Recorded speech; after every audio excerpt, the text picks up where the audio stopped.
Good evening. Welcome to our pre-town meeting for the fall special town meeting on October 22nd. I want to give a shout out. We have a few members of our civic engagement class here this evening. That's 2 nights this week, so that's a big commitment. They're learning all about how the town operates, and tomorrow's class focuses on town meetings, so this is a fitting time for it. For those that I haven't met, my name is Colin Loisel. I'm the town manager, and the purpose of tonight's meeting is simply to explain what the warrant articles are and answer any questions that you might have. We don't take votes at pre-town meeting, and there's no debate, but we're happy to answer any questions that you have. A lot of times we know the material, so questions that the public have is very helpful, and then we tailor our presentation for town meetings so that we're answering as many questions as possible. So I'll introduce each article, give an explanation, and then I'll pause for questions before we move on to the next one. Fortunately, there's only 8 articles this time, so it should be a relatively quick meeting, but all 8 are, I would argue, very important. All right, Article 1 is an appropriations to see if the town will vote to raise and appropriate and/or transfer from available funds such sums of money as may be necessary to fund town expenses for fiscal year 2025 as follows. If you've attended town meeting before, you're probably familiar with the fact that we set our budget at the May annual town meeting. Town meeting is the body that has the final say on the budget, so you approve it or you don't approve it or you make edits. The 4 items that you see here are appearing because they did not appear on the warrant in May. But one thing I want to start as a disclaimer is that these items will be funded within our existing tax levy, so this article right here does not result in a tax increase. The first 2 items are for debt service for the town's portion of the sewer Phase 1 and Phase 2, $109,588.13 to pay debt that we are already obligated to pay. That's for Phase 2 of the sewer expansion. And $32,240.84 for Phase 1 West, again, debt that we've already incurred. The reason these didn't appear on the May town meeting is because of this guy right here. Our sewer enterprise fund typically funds all of their payments out of the enterprise fund. However, the town entered into an agreement that predates me, where in order to minimize the impact on the residents that were getting the betterment, the operating fund was contributing a portion of the debt service so that the cost that was being passed on to residents that were on the betterment was lower. These numbers were sent to me in November, but I assumed they were coming out of the enterprise fund, so I never added them to the warrant. This is not new debt, it's debt that we paid for the last several years and we have to pay for, but because it didn't appear on the town meeting warrant, we need to ask town meeting to appropriate it next week. The final 2 items, their salaries, those did not appear on the May warrant because we were in active contract negotiations. So the town has 7 collective bargaining agreements under general government and a couple different ones under the school's budget. On the town side, 6 of those contracts expired in fiscal year 2024, which means that between July 1 of 2023 and June 30th of 2024, we were actively working with the collective bargaining units to settle new contracts. And until the new contracts are settled, we don't know what their wages will be in the subsequent fiscal year. We settled 4 out of the 6 before town meeting, which is still a good number, but 2 of them were still being negotiated. So we used a placeholder in the May town meeting, which assumed a 2% increase.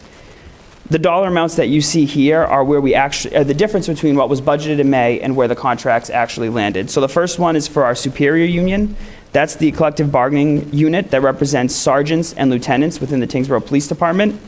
So the difference between what town meeting appropriated in May and where their contract settled after town meeting is $23,567.34.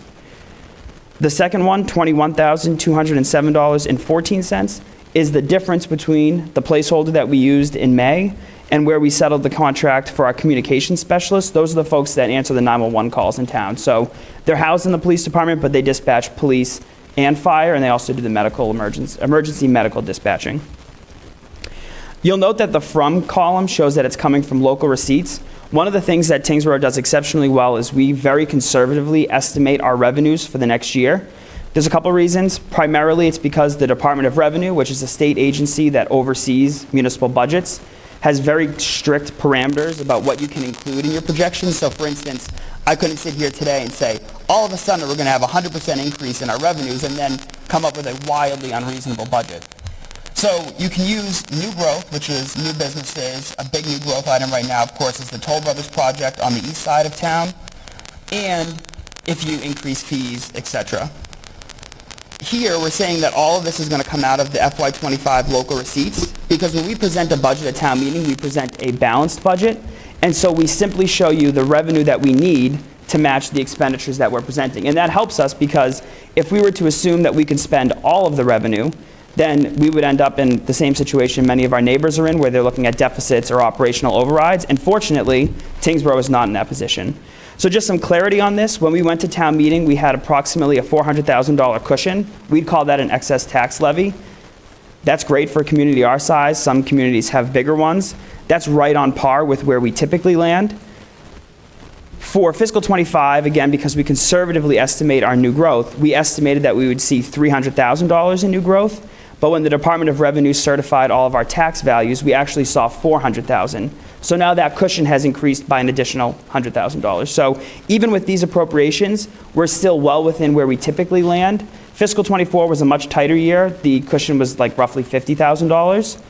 All of this money isn't lost, so don't be alarmed if we don't allocate it, it doesn't get lost. It becomes part of what we call free cash. We don't use free cash to fund budget items because it's not sustainable. Free cash is only there until it's not there anymore, and nothing is truly free. We use that to fund portions of our capital plan, and most importantly, oftentimes we're able to offset some of the debt implications on your tax bill by using free cash. That was a lengthy explanation, so before I read the recommendations, does anyone have any questions about that whole article or about individual items that appear within it? All right, this was presented to the Select Board, who voted 5-0 in favor of the item. Finance Committee recommended it 4-0, and a vote required is a majority vote. You'll note that in the Finance Committee guidebook, you'll see a recommendation from both the Select Board and the Finance Committee on all items. And as we go through, there are certain items where other boards have weighed in, basically giving you their recommendation one way or another. All right, Article 2 is a less exciting one. This is approve prior fiscal year bills to see if the town will vote to approve payment on the following bills, which were incurred during a previous fiscal year, or take any other action relative thereto. Under Massachusetts general law, a municipality can only pay for bills in the same fiscal year that they're incurred, unless town meeting says otherwise. In this case, these 4 bills were generated likely during the last month of a fiscal year, but not given to the town until we closed the books in July. And so, because they were outside of the fiscal year, we need town meeting to appropriate them. So there's 4 here. The first 2 are relatively simple. McGovern Ford is the mechanic that handles repairs on all of our town-owned vehicles, with the exception of large dump trucks at the highway department and the fire trucks. $80.13 from our engineering department. Tri-State Mechanical is the HVAC company that does the preventative maintenance and repairs on our air handlers at the Center for Active Living over on Westford Road. That's $710.50. This was a service that was provided in the last week of June. They didn't send us the invoice until August, and by then, under state law, we can't pay the bill anymore.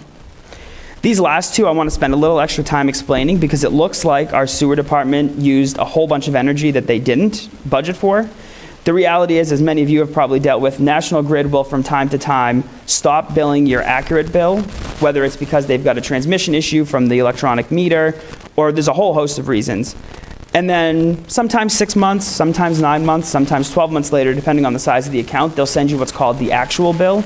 And that's after an analyst with National Grid has gone through and done a full review of your usage, and they're basically billing you the difference. So here you've got one bill for the Sewer Enterprise Fund totaling $222.26, and you have one totaling $4,258.67. Again, these are not increase in energy. They're also not coming from the general fund. They'll be funded by the Sewer Enterprise Fund, which for our civic engagement folks will know is separate from the general fund. That's supported strictly through revenues that the Sewer Commission generates, user fees, etc. The Select Board recommended this 5-0. The Finance Committee voted 4-0. And the funny thing about Massachusetts general law is that this simple article requires the most dramatic majority. It requires a 9/10 majority. Questions on prior year bills? Yes? Not about the bill itself, but that 5-0 representation, 5 yea votes, 0 nay votes, and Correct, Okay. yes. Oh yes, if we have questions, please use the mic for folks at home. That's correct. 5 voted in favor of recommending it, and on the Finance Committee, 4 voted in favor. The middle number would be opposed, and the last number would be they abstained. Okay. Fortunately, all of the votes There's no abstention, so it's a little easier to read as we go along. Thank you. You're welcome. Any other questions on Article 2? Just a point of clarification. It's actually 300. We only had 3 of us for the select board meeting. Correct. The printout guidebook is should say correct. 3, I believe. The printout is correct. Perfect. The slides are, Thank you. We'll Need to make be a note updated. to adjust that. Any other questions before we move to Article 3? Excellent. Article 3, to rescind in part prior funding authorization, Community Preservation Committee Fund. To see if the town will vote to rescind a portion of the funding authorization voted at the May 7th, 2024 annual town meeting pursuant to Article 12 on the warrant therefore, which portion authorized the expenditure of $350,000 to acquire the affordable unit identified as 10 Merrimack Way, Unit C. CPC funding is money that comes off of your tax bill. We get a certain share from the state. It's supposed to be matching. It's not always perfect, but they've been getting closer. It can only be used on certain items: open space, historic preservation, affordable housing, and recreation. If the money is allocated for a specific project, that's all it can be used for. Neither my office nor the CPC committee can then, without town meeting authorization, change the purpose of the spending. So in this case, last year we were notified of an affordable unit in town that was being foreclosed on by the bank. The affordable units that have been turned into affordable more recently, all of those deeds survive foreclosure. Unfortunately, this is one of a handful that didn't survive foreclosure, and so what the risk was that if it was successfully sold at an auction, certainly a developer wasn't going to, on their own, keep it as an affordable unit, and that would fall off of our inventory. We are very lucky. Tyngsborough has done a lot of hard work over the last 6, 7, even 10 years to maintain an affordable housing inventory above 10%, which means we have a lot more say on what's called 40B developments coming into town, unlike many of our neighbors. If you've heard of the Murphy's Farm project in Draycott, that's 400 units of housing that will certainly cause implications for the school system. So the Affordable Housing Trust approached the CPC and said, hey, we'd like up to $350,000 to intervene, purchase the unit. We would rewrite the deed to make it affordable in perpetuity. It would survive foreclosure. And then we would resell it. CPC would be reimbursed the funds, and all would be well. We had worked with the bank to get extensions on their foreclosure sale because CPC is a 2-part process. The committee approves it, but it's not final until town meeting approves it. So even though by the time the auction took place, the CPC committee had voted unanimously to fund the project, the money doesn't exist until town meeting ultimately recommends it. Because of that, the bank went forward with the foreclosure before town meeting authorized the money, in fact, the same day, several hours before, and it was sold to a private developer. The good news is, at the same time, we were putting 16 rental units onto our inventory, which helped us quite a bit. The bad news is, of course, we missed an opportunity to purchase it. Because the warrant specifically said it was for 10 Merrimack Way, Unit C, in order for that money to return to the CPC fund balance to be allocated to other items, town meeting needs to formally vote to rescind it. So while the rest of the articles for CPC generally are spending money, this article is putting money back in the CPC fund. It was recommended 3-0 in favor by the Select Board, 4-0 in favor by the Finance Committee, and 8-0 in favor by CPC. Questions on Article 3? Excellent. Now we will ask you to spend money. Article 4 is an appropriation from the Community Preservation Fund Committee to see if the town will vote a sum of money to be appropriated or reserved from estimated annual revenues of the Community Preservation Fund for fiscal year 2025, with each item to be considered a separate appropriation as follows. So we have 2 requests that the CPC has recommended move forward to town meeting, which we'll ultimately ask town meeting to approve. The first is $55,000 for the Tyngsborough Public Library Historic Preservation Project. This is a multifaceted project under the historic preservation category. Their original goal was to create an oral history of the Winslow School. It would require some members of their staff participating in training and purchasing the equipment, and they would create a digital oral history from residents in town about their time at the Winslow School. On top of that, because of the nature of what they're purchasing, they would be able to expand this down the road to do more oral histories for other things here in Tyngsborough. Additionally, they're seeking money to purchase a display case. If you haven't had a chance, I recommend you check out their special collections room in the library. It basically is a repository for all kinds of historic artifacts, many of which were in the Winslow School before it closed or were in the Littlefield Library but needed to be preserved in a climate-controlled area. So what they'd like to do is, the room, if you've ever been in it, is very tight. It also serves as a meeting space, so it's not conducive to really show off the historic artifacts that are in their possession. So they would create a rotating display in this display case right in the front of the library so that you could see some of the stuff that otherwise just sits in the special collections room. Finally, they have a very old antique map, and I'm very sorry that I forget the year, but it's very old, that they'd like to send off to be preserved by a historical archivist and then displayed in the library. So all of that together is $55,000. The second item, which I have a little bit more information on, relates to the Sherburne Road Recreation Parcel, which we will be renaming because it's a mouthful to call it this, so stay tuned on that. That one is $550,000. I'll come back to this slide and just talk about the Sherburne Ave parcel. For those that aren't familiar, this is the roughly 30-acre parcel of land that was donated to the town as a part of the Toll Brothers project, which constructed the 100 age-restricted units on what used to be the Tyngsborough Country Club. They donated to the town the middle parcel that sits between Sherburne Ave and Pawtucket Boulevard. In May of 2023, town meeting allocated $800,000 from CPC to develop that parcel into an active recreation parcel for the town. That included a gravel parking lot, 6 pickleball courts, 2 basketball courts, 2 bocce courts, a shuffleball court, 2 horseshoe pits, and a chip and a putt golf area. The original proposals in town meeting in 2023 saw a very comprehensive one put together by our rec director and what we called the Sherburne Ave Open Space Committee. It was a committee of residents and representatives from different boards and committees. And they came up with a bunch of ideas for how they could make that parcel a community gathering space, which kind of lacks on the east side of town. The items that I listed were successfully put out to bid and awarded to the contractor Newport Construction. If you've driven by, you can see where all the different amenities will be. They've paved, and all of that work will be completed early spring. However, two big items that were intended to be included in what was being called Phase 1 were outside of the budget scope. That included a volleyball court, as well as a pavilion which would house outdoor events. It could be private events, but largely also town events. We issued an invitation for bids for the pavilion in the spring. However, the costs were far too expensive. Part of the problem in Massachusetts is that construction projects generally are governed by much more comprehensive procurement laws, which require a designer first. And so you can spend up to 25 grand just on a designer. You've got to get architectural approval. And it seems simple in the private sector, you would just build a pavilion. We're not talking about a new building. But under Mass General Law, we have to follow some very specific rules. So that really ups the cost. Additionally, in the contract that we awarded to Newport, we included the volleyball court as an adult. Unfortunately, it was over the cost that we had allocated, the $800,000. So in this phase of the project,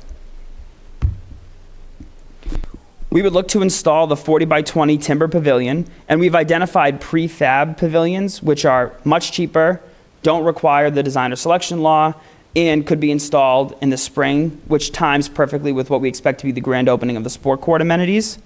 That totals $280,000.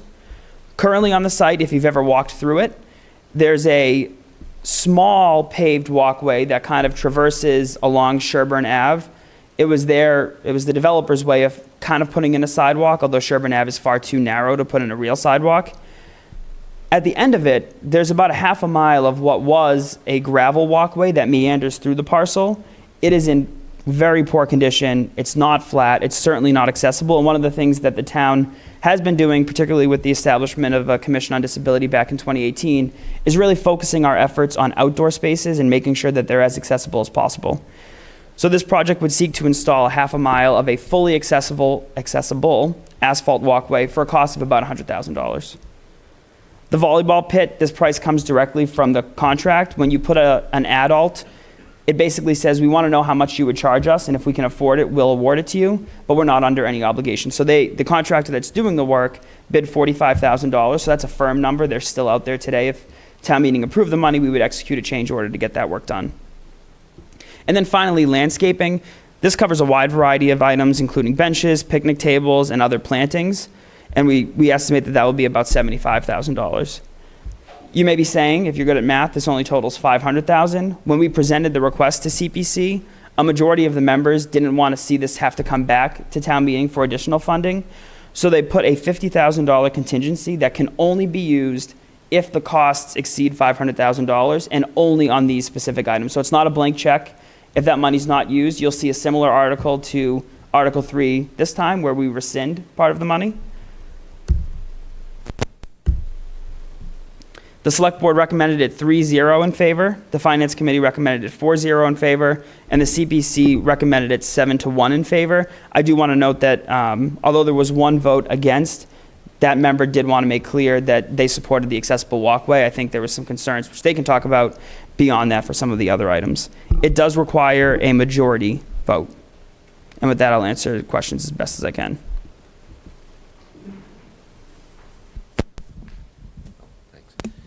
Just out of curiosity, is the vote has to approve both, not, or none? No, Or can the two be separated? town meeting can certainly separate them. Town meeting can actually also reduce or increase the dollar amount.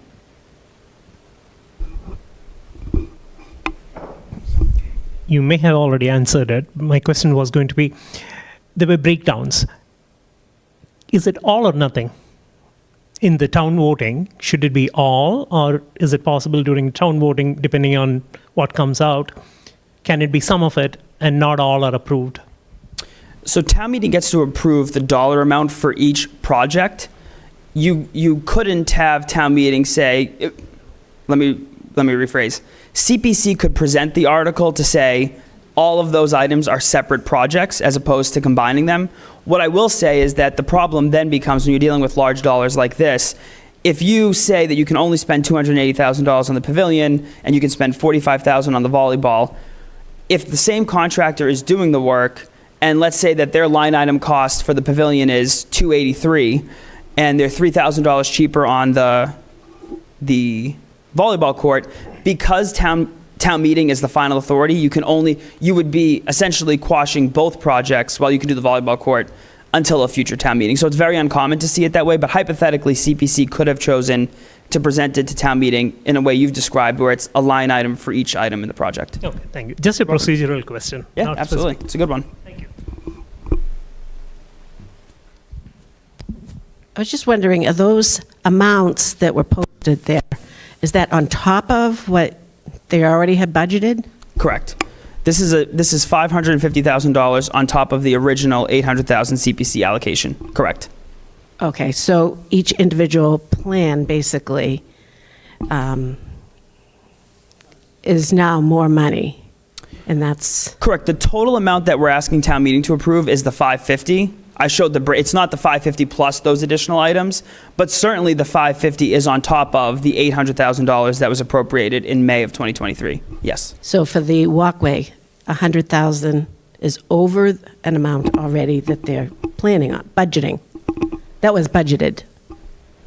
The 100,000 is part of that 500,000, but it was not part of the 800,000, if I'm answering that correctly. Okay. Did I get Yes, that? yeah. Okay. Okay. We are essentially asking for $550,000 more than the 800, so we'd be at 1.3.5 million. I know, because that is a lot of money. So to clearly understand that, 800,000 is for, $800,000 funded the gravel parking lot, 6 pickleball courts, 2 basketball courts, 2 bocce courts, 1 shuffleball court, Okay. 2 horseshoe pits, 1 chip and a putt, and clearing on the site, which started before this contract was okay, awarded. so the 550 is for all the extras that need to be added on. Correct. Yes. Other questions? These are good questions. Okay. Article 5, Town General Bylaw Addition, the prohibition of beaching motorboats on the shore of Lake Muscuppick. So Article 5 addresses an issue that's been brought to the town's attention and that our police department has been working on. If any of you are familiar with Lake Muscuppick, it sits in between Dracut and Tyngsborough. On the Tyngsborough side, there's no public boat launch. There is a boat launch, but it's locked up and it's used for emergencies only. There's also a town beach, but it's restricted to town residents. On the Dracut side, there's a state-owned beach and a state-owned boat ramp. Because the state owns it, you're unable to control who uses it. And so in the summertime, that lake gets very, very busy. It's been the subject of a lot of complaints from folks that live on the lake. And one of the biggest issues that our police department has noticed, the environmental police, and certainly folks that live on the lake, is that because people are coming from outside of Tyngsborough, outside of Dracut, launching their boats in the morning, you can't leave your trailer oftentimes anywhere near the boat launch because it gets too busy. So once your boat is in, people make a day out of it, the boat stays there. The problem then becomes when they take a break for lunch, or if they're switching between operators, they'll beach, whether it's a small boat or jet skis, on public shoreline. Not only does that diminish the ability of residents to use, a great example I'd point you to is right across from Lakeside Pizza. There's like a small picnic table, there's some benches, people go fishing there. In the summertime on a Saturday or Sunday, that can be lined full with jet skis from out of town.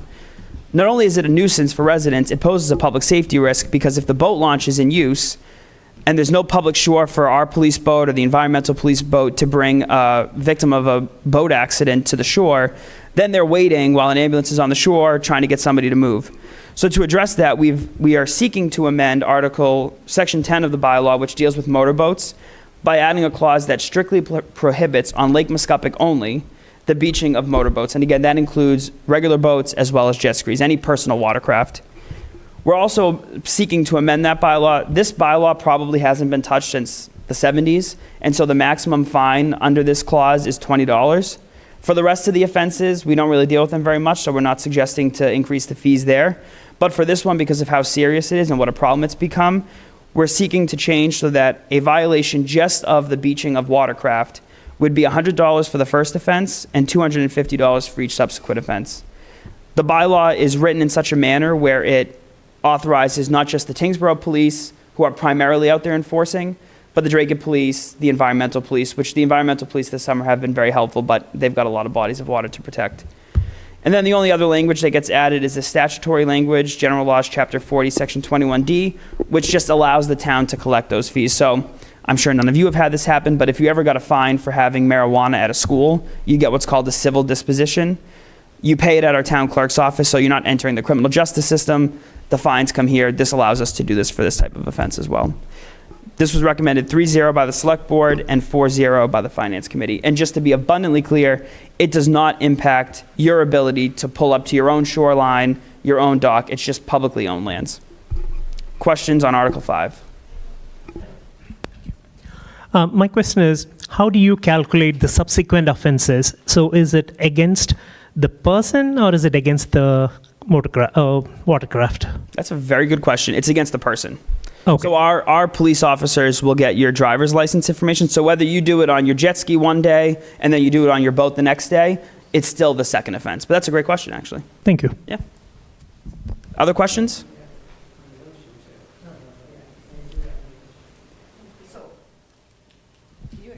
Sorry.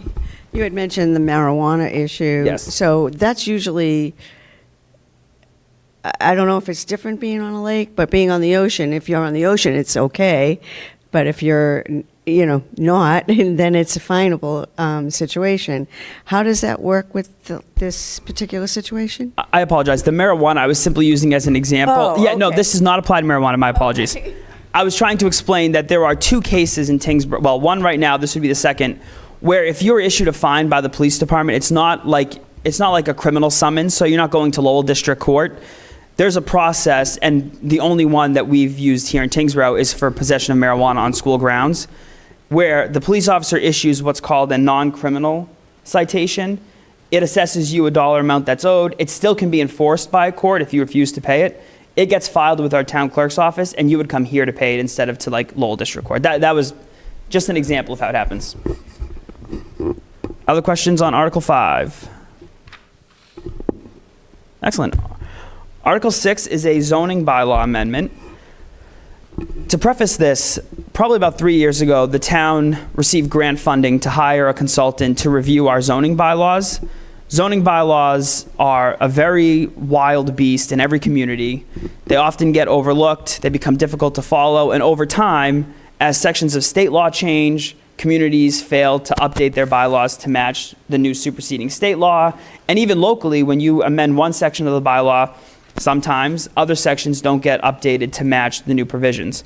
So about 3 years ago, we started working with the consultant that does these for municipalities, again, using a grant, and they recodified the bylaw probably 2 years ago now at this point. and got rid of a lot of those inconsistencies, made the bylaw much clearer to follow. You want a good, clear bylaw for a few reasons. One, it attracts good development, but also it helps protect against bad development. If your bylaws are inconsistent, oftentimes courts will rule in favor of a developer and you kind of lose your standing. So it's very important that you do this. We're grateful to get state funding to help it. After we did the bulk of the work with the recodification, there was one lingering item, which was our sign regulations. Sign regulations seem simple, but certainly you want to ensure that your community doesn't become just a bunch of waving signs at the edge of every property. And our sign bylaws appeared in multiple different places. There were inconsistencies. In one section it said you could do this in this zone. In another section it said you couldn't. And so what we said was, we want to make sure that our building commissioner, who enforces sign rules, and business owners, landowners, know exactly what they can and cannot do. So if you look in the guidebook, you can see the charts. We reorganized with the help of the Zoning Review Committee, which is a board that's appointed by the Select Board and includes representatives from the Planning Board, from the Zoning Board of Appeals, residents at large, and the Select Board. And we created, with the help of a consultant, charts that clearly show for each type of sign and each type of district what you can and cannot do. So Article 6 makes no substantive changes. It clarifies inconsistencies, as I mentioned. It reformats it so that it's clearer to follow. And where there was ambiguity, it clarifies it. How did we figure out what was ambiguous? Well, a member of the Zoning Review Committee serves on the Zoning Board of Appeals. And so we were able to leverage his vast knowledge of these issues to say, okay, well, have you ever dealt with something like this? And in cases where the Zoning Board of Appeals had dealt with something, we were able to take from that case and help make them something that made more sense. The Zoning Board of Appeals, for those that don't know, hears requests for variances if they think that if a developer thinks they should be exempt or get waivers from some part of the bylaw.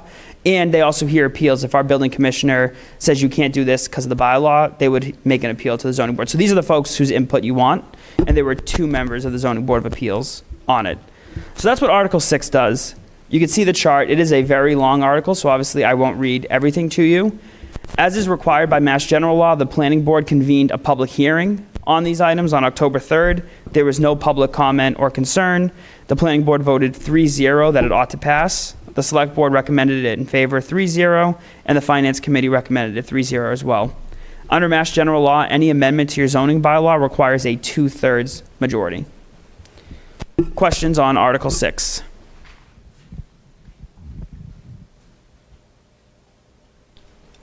No? Excellent. Article 7 is related. That same committee, using the same process and while working on the sign bylaw, identified 2 specific places within the sign bylaw where there was language used that wasn't clearly defined. So the 2 big implications here is that we now clearly define a gasoline station changeable copy sign, which up until this process I had never heard of. So it's a good thing we added a definition. We also clearly defined a billboard. What is notable here is that previously billboards were prohibited in town simply because our bylaw didn't address them. So in Massachusetts, if your bylaw doesn't address it, generally it's prohibited. But again, if it was to be appealed by a developer to a court and you happen to be in a court with a development-friendly judge, your unclear bylaws could hinder your ability to reject it. So what we've done here is said, look, we've got 2 billboards up. A third was permitted by the ZBA not too long ago. We think that we have enough billboards, so we codified in here that billboards are prohibited. It has no impact on the billboards that have already been permitted. You can't retroactively go and say, well, time to go. But this will prevent more billboards from appearing largely on Route 3, but also, I guess, hypothetically could have been on Middlesex Road. Again, because it's a zoning change, the planning board has to hold a public hearing. It was advertised in the Lowell Sun. The hearing was held on October 3rd. There was no public comment, and they voted 3-0 that it ought to pass. The Finance Committee and the Select Board unanimously recommended it to town meeting. And again, it's a 2/3 majority. Questions on Article 7?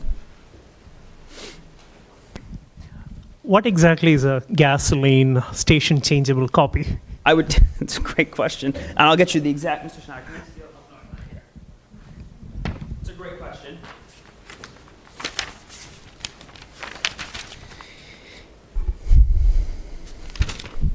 It is a freestanding sign that is designed to include letters and numbers that can be changed or rearranged either manually or automatically for the purpose of displaying the price of gasoline grades offered at the pump. The copy sign shall be included as a part of the allowed business freestanding sign area and shall not exceed 40% of the total size of that sign. Gasoline price signs on the pumps themselves are exempt from the sign bylaw. So anytime we drive by a gas station, that is a gasoline station changeable copy sign. You're very welcome. Other questions on Article 7? Excellent. I'll move on to our final article, Article 8, Borrowing and Appropriation, Capital Improvements for Fiscal Year 2025. To see if the town will vote to raise, appropriate, and borrow the sum of $900,000, and that the town be authorized to accept any available grant funds for the purposes of funding the following capital requests or take any other action relative thereto.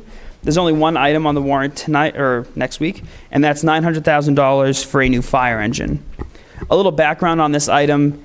The fire department operates 3 stations. One is staffed 24/7, as members of the Civic Engagement Academy have learned, and 2 are staffed on a volunteer basis. Typically, the standards from the National Firefighters Organization say that you should keep an engine for no more than 15 years. Because of Tyngsborough's unique characteristics, we've been able to get them to use them for up to 20 years, sometimes a little bit longer. We have a ladder truck that I think right now is 24 years old. As long as it operates, it's good for us. For the last 3 years, the fire department has included in their capital replacement plan the replacement of Engine 2, which is a 2000 pumper. It's stationed currently at Station 2, which serves the east side of town. Last year, it was their top priority for fiscal year 25, which is this current fiscal year.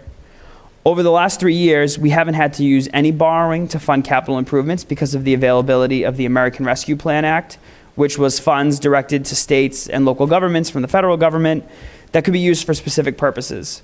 One of those purposes is for smaller communities like Tyngsborough that received less than 10 million. You could use it for basically whatever the community wanted. And so the Finance Committee and the Select Board and Town Administration made it a priority to leverage all of the ARPA funds to fund these big capital items instead of borrowing.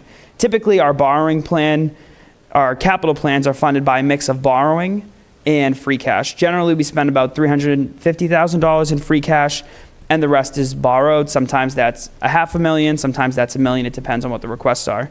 Fortunately, for the last 3 years, we haven't had to do that. When the fire department brought this fire engine as their top request in fiscal 25, we had an assessment on it. It was working fine, and we didn't want to break the borrowing trend yet. We still had ARPA funds available. And so we worked with the fire department to identify 2 items that were in their fiscal 26 plan that we could afford within ARPA, not have to borrow. And we've been very cognizant of the fact that the new debt for the middle school came online in fiscal 25, but most importantly in fiscal 26. So it ended up in the fiscal 26 capital plan, which is the plan that you'll see at the May annual town meeting. Over the summer, it started to have serious electrical problems. At first, the emergency lights and sirens wouldn't work, which sounds like a big deal, but it wasn't because it was never a first due apparatus, so it could respond with traffic. The big deal is once it got to a fire, it could put water on the fire.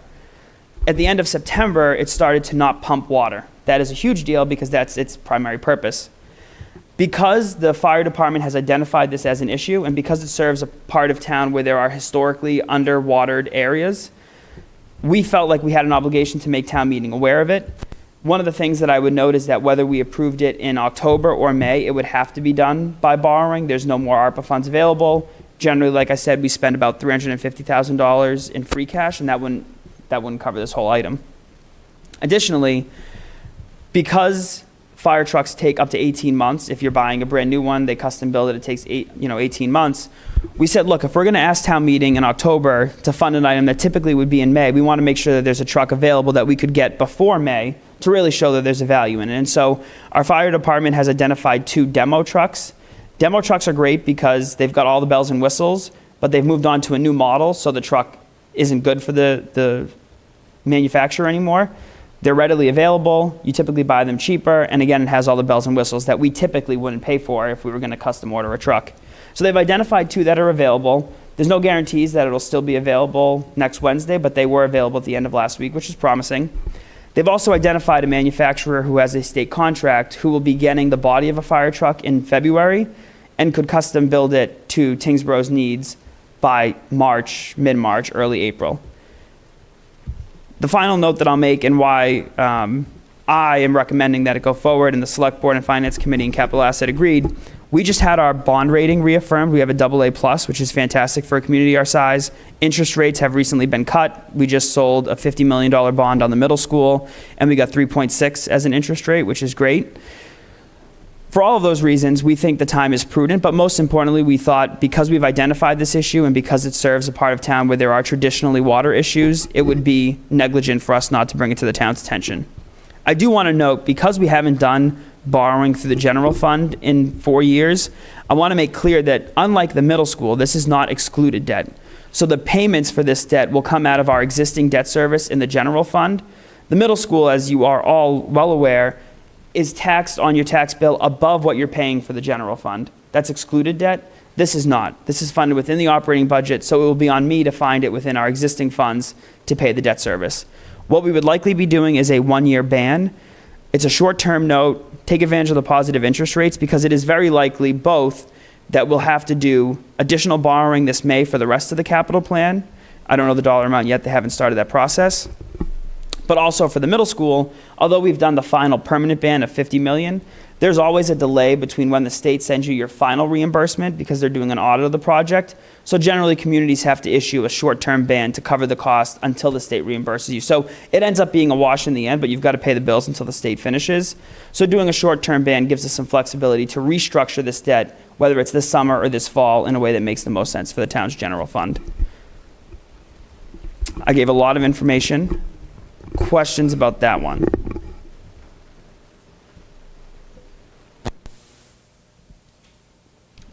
And the only thing I don't think I said, and I'd be remiss if I didn't, the wording in the motion, in the guidebook and the warrant, it's legally prescribed by the state. So it looks like you're borrowing the full $900,000. We would only borrow the amount necessary to purchase the truck. So we had a couple quotes that were in the high $600,000. Those are the two that were readily available. If they're still available, we would only borrow the $600,000. Additionally, like CPC money, this can only be used for a fire truck. So if we borrowed $625,000 for the fire truck, we would not then be able to borrow the difference for something else. That money just would not be borrowed. Mr. Town Manager, Yes. just for the folks at home, what exactly is a ban? You may have mentioned Bond anticipation note. They are, in summary, just short-term debt, typically a year. A great example, for the duration of the middle school construction project, because the rates were not very favorable when we started that project, we issued 2 bans. So we did one 12-month ban. It was $7 million. We weren't ready to do the final bond, which is that long-term. For the middle school, it's a 30-year debt. So we did another short-term 1-year ban, bond anticipation note for $30 million. We used the $30 million to pay back the $7 million, and then we had $23,000 that we used to fund the project. Now that we're at the completion and the interest rates are good, that's when we moved into the bond area.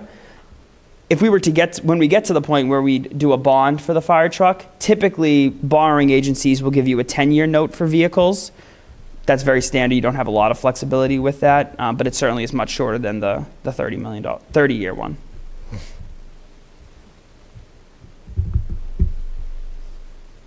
And this borrowing requires a 2/3 majority at town meeting. That is all the articles, but I'm happy to answer questions that you may have thought of for previous ones or any other town meeting related questions before we wrap. Yes. Yep. Could somebody at the town meeting, could someone at the town meeting stand up and make a motion like for just part of that article? I think you mean Article 4. Article 3 is the rescind 350,000. 4, yes. For 4. Yes, somebody would have to make a motion to amend. That would have to be seconded, and then the town would vote on it. If that passes, then the question on the floor is now for the modified amount. Yeah, of course.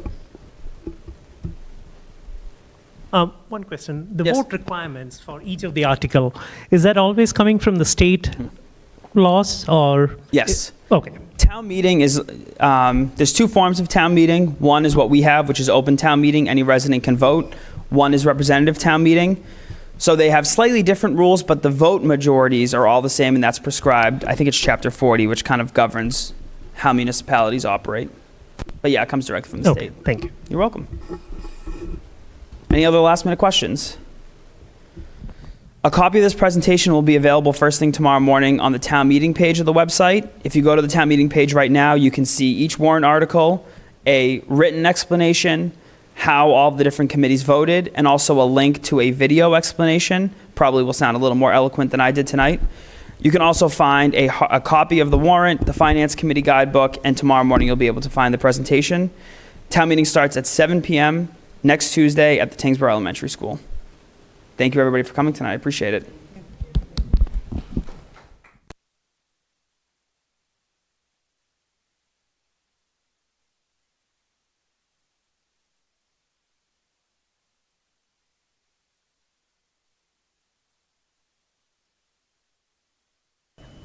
Right. Which would be awesome.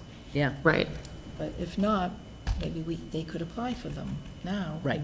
Right. Like you said, when we're ready, we would already have that piece done. Yep. Yep.